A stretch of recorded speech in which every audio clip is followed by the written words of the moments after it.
আমাদের কাছে user customer একটা ক্রোম পিসি নিয়ে আসছিল। তো কাস্টমার প্রবলেম নো পাওয়ার।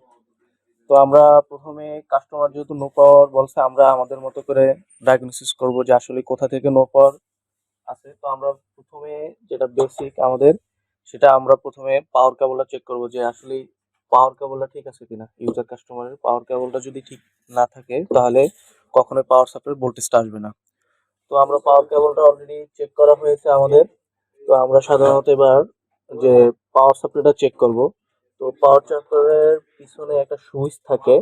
যে কোনো পাওয়ার সাপ্লাই, সব পাওয়ার সাপ্লাই সুইচ থাকে না। তো বেসিক যে কমন পাওয়ার সাপ্লাই গুলা, যেগুলা একটু ব্র্যান্ডের বা ওয়াট সবচেয়ে বেশি, ওই পাওয়ার সাপ্লাই গুলার পিছনে সুইচ থাকে। তো আমরা সাধারণত যেটা করি যে পাওয়ার সাপ্লাই যেহেতু পাওয়ার কেবলটা ভালো আছে, তো আমরা পাওয়ার সাপ্লাই যেটা আগে চেক করবো যে পাওয়ার সাপ্লাইটা ভালো আছে কিনা। তো আমরা পাওয়ার সাপ্লাইটা চেক করার জন্য একটু সাধারণত এটা ক্যাসিং থেকে বের করে এবং পাওয়ার কেবলটা আমরা দিব। দেওয়ার পরে আমরা পিছনে সুইচ আছে, আমরা সুইচটাকে চেক করবো যে অন আছে না অফ আছে। তো আমরা এটা সুইচটা অফ আছে, আমাদের অন করে নিলাম। আমরা আমরা সাধারণত চেক করার জন্য আমরা দেখবো যে আসলে পাওয়ার সাপ্লাইয়ের ফ্যানগুলো ঘুরে কিনা। তো আমরা সাধারণত 1 2 3 4 4 পিন এবং 5 পিন, গিগাবাইটের যেহেতু পাওয়ার সাপ্লাই, পাওয়ার সাপ্লাই 4 থেকে 5 পিন যখন আমরা ধরবো টুইজার দিয়ে, তখন কানেক্ট করার পরে আপনার ফ্যানটা ঘুরবে। তো এখন সাধারণত আমাদের এই ফ্যানটা ঘুরতেছে না, তার মানে পাওয়ার সাপ্লাইটা বেড।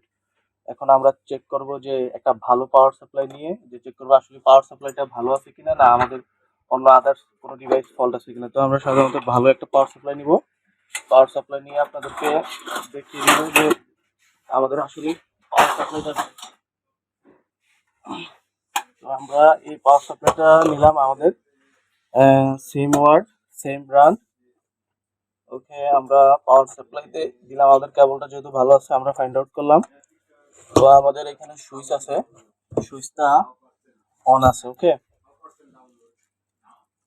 আগে আমরা দেখে নিব। অনেক সময় বেসিক্যালি সুইচটা অফ থাকে, বেশিরভাগ সময় অনেকেই যারা সচেতন ভাবে ইউজ করে তারা অফ রাখে, অফ রাখাই তারপর পাওয়ার কেবলটা সুইচ করে। তো আমরা চেক করব যে 3 থেকে 4 ভোল্ট দিয়ে আমরা দেখবো যে আসলে সুইচের মাথায় দেখবো যে ঘুরে কিনা। তো আমাদের সাধারণত সুইচটা এখন অফ আছে, অন করে নিলাম। হ্যাঁ, আমাদের ফ্যানটা অলরেডি ঘুরতেছে, তার মানে আমার বোঝা যাচ্ছে যে ওই পাওয়ার সাপ্লাইটা ব্যাড, এই পাওয়ার সাপ্লাইটা ওকে। তো আমরা সাধারণত পাওয়ার সাপ্লাই নো পাওয়ার কারণেই ওই মাদারবোর্ডটা নো পাওয়ার আছে, কাস্টমারের পাওয়ার সাপ্লাইটা ব্যাড। পাওয়ার সাপ্লাইটা চেঞ্জ করে নিলে মাদারবোর্ডটা রেডি হয়ে যাবে বা ডিসপ্লে অন হবে। আমরা এটা আপনার পাওয়ার সাপ্লাই ফল্ট পাইছি, আমরা নতুন একটা পাওয়ার সাপ্লাই ইউজ করতেছি। তো আমরা মাদারবোর্ডে অলরেডি কানেক্ট দিছি, এখন আমরা লাগানোর পরে এখন সুইচিং করব যে ডিসপ্লে আসতেছে না, যে আসলে আমাদের কি প্রবলেমটা ছিল। আমরা অলরেডি ফিজিক্যালি ভাবে আপনাদেরকে ডিসপ্লে দেখিয়ে দিচ্ছি যে আমাদের পাওয়ার সাপ্লাই থেকে মাদারবোর্ডটা নো পাওয়ার হয়ে গেছে। তো আমরা সাধারণত যে পাওয়ার সাপ্লাই লাগিয়ে ঠিক মতো আমরা অলরেডি ডিসপ্লে আসা পড়ছে। দেখেন ডিসপ্লে দেখেন